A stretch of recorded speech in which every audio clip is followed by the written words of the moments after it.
On va continuer à parler d'espace d'une certaine façon avec vous, Laura Cambeau. Bonjour Laura. Bonjour Pauline. Et vous nous racontez ce qui s'annonce comme la plus grosse introduction en bourse de l'histoire. Là, on est sur le plancher des vaches. SpaceX qui a franchi la première étape. Oui, la société aérospatiale d'Elon Musk a déposé son dossier auprès du régulateur américain des marchés. Ça s'est fait de manière confidentielle, donc on n'a pas plus d'informations exactes sur la date de l'entrée en bourse.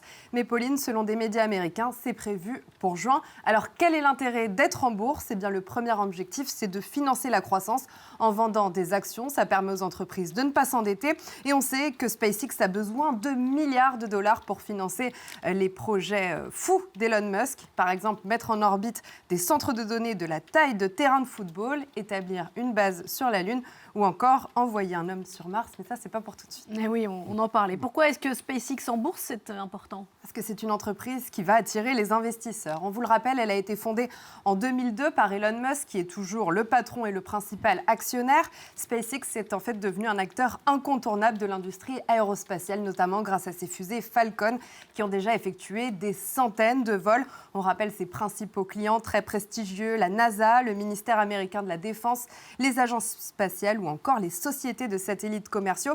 Mais ça, ce n'est pas la première source de revenus de SpaceX. C'est bien ce qu'a dit Elon Musk sur son réseau social X en décembre. Regardez. Même si j'ai beaucoup d'affection pour la NASA, elle représentera moins de 5% de notre chiffre d'affaires l'année prochaine. La division commerciale de Starlink est de loin notre principale source de revenus. Certaines personnes ont affirmé que SpaceX était subventionné par la NASA. C'est absolument faux. Alors oui, la poule aux œufs d'or de SpaceX, c'est le réseau de communication par satellite Starlink qui permet d'accéder à Internet. Starlink, c'est plus de 9500 satellites déployés, plus de 9 millions d'utilisateurs dans le monde. Et on estime que Starlink génère entre 50 et 80% du chiffre d'affaires de SpaceX. On le rappelle, en plus de cet aérospatial de Starlink, SpaceX a d'autres activités, une start-up d'intelligence artificielle avec le système Grok et le réseau social X.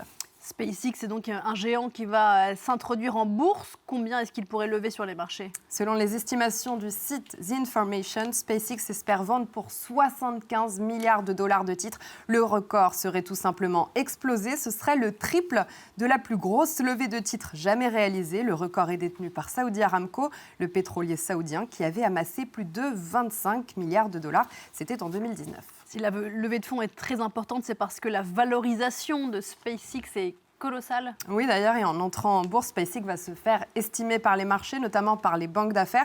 Et on estime que SpaceX pourrait valoir 1500 milliards de dollars. SpaceX qui serait donc propulsé dans le cercle très restreint des plus importantes capitalisations au monde.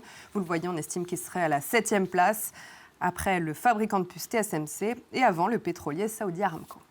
Quelles conséquences pour la fortune d'Elon Musk, homme le plus riche du monde ? Eh bien, aujourd'hui, les estimations de fortune, elles sont faites grâce à des classements de magazines. En l'occurrence, c'est Forbes qui estime la fortune d'Elon Musk à 823 milliards de dollars, avec d'autres activités. On sait qu'il est notamment le patron de Tesla. Mais on n'estime pas bien SpaceX, car SpaceX n'est pas en bourse, donc on ne connaît pas les revenus de l'entreprise. Si l'entreprise était bien cotée, sa valeur augmenterait certainement, tout comme la fortune d'Elon Musk qui détient actuellement 42% de SpaceX. Selon les analystes, il pourrait franchir la barre des 1000 milliards de dollars et donc devenir le premier billionnaire de l'histoire. SpaceX va s'introduire dans un contexte très compliqué. Oui, celui de la guerre en Iran, avec des marchés qui sont particulièrement tendus en ce moment, parce que Donald Trump a promis de frapper extrêmement durement l'Iran au cours des prochaines semaines. Résultat, les bourses asiatiques sont dans le rouge. Le Nikkei japonais a clôturé en baisse de 2,38% ce matin, moins 4,47% pour le Kospi sud-coréen. Les marchés européens viennent tout juste d'ouvrir et ils sont dans le rouge. Et puis, on parle également du pétrole, qui a connu hier une brève accalmie, mais qui remonte fortement aujourd'hui. Le baril de Brent est en hausse de 7,42% à plus de 107 $ le baril.